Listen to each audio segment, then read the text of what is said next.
Hi, I'm Elaine Chia. I'm the CEO of the Naomi Milgrom Foundation. And I'm Andrew Mackenzie. I'm the Program Director of the Living Cities Forum.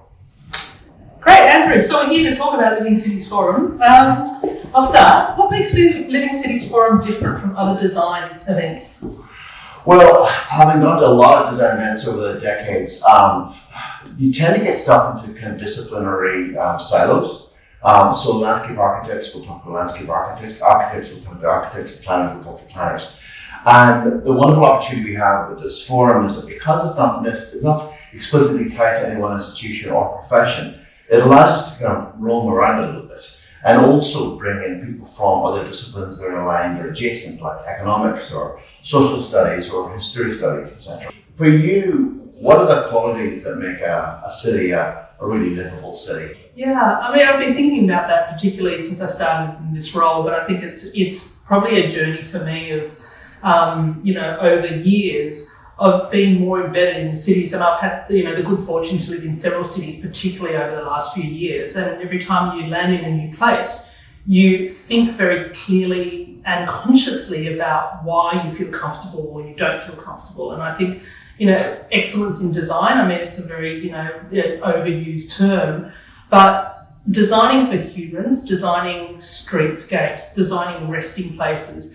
Cities are best when I think you feel like you can go out and there's interest around and people inhabit the space and make it their own. And I think that for me more and more is so important about a livable city. So, there are all of these components. We talk about green space, we talk about, having enough sort of infrastructure and transport and all of that. But actually, for me, at the most human level is about seeing people on the streets going about doing their every day and doing it as part of a community. And knowing that when I walk out on my own, I'm seeing people just hanging around because it is the space that they feel the most comfortable, not hurrying from A to B.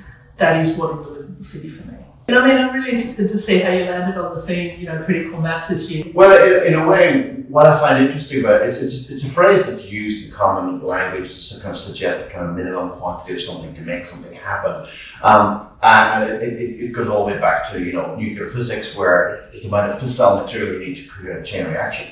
And what I like in that idea is that it actually starts from what's the minimum amount. It's not about what's the most we can cram into something, what's the maximum scenario. It's about what's the minimum to make something happen. And I think that's something we need to think about in a city that is growing. But we have to think very carefully about what does that mean for the city that we love and live in. I'll ask you, what do you think a person gets when they come to the forum? I know I've got my ideas, but what do you think is a special thing they get from coming to the forum?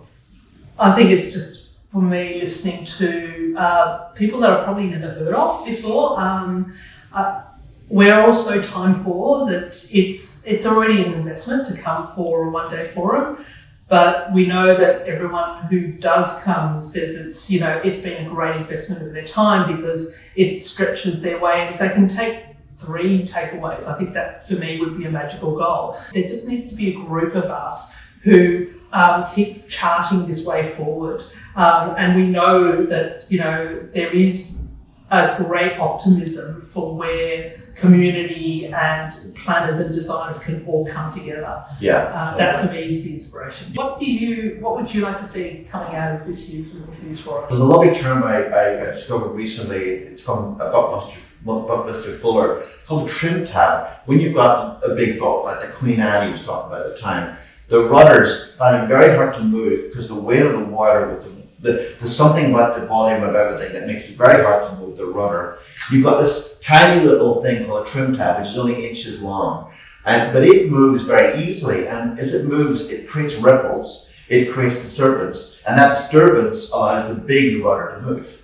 So he calls himself on his gravestone. It says, "Call me the trim tab." But the reason why I like it is this idea that small actions, pinpoint actions, well-placed actions, can make big changes. And so we don't all have to be a premier or a department head or a billionaire or a leader of industry. The things that we can do in the work that we do that can be the trim tab, that can make a change, that has kind of scalable opportunities. And I think an event like Living Cities may give people the confidence to just get out of their daily life, get out of their ruts, and think, what is one small thing I can do to change the way I work that might have a larger kind of impact. So yeah, that'll be my aspiration.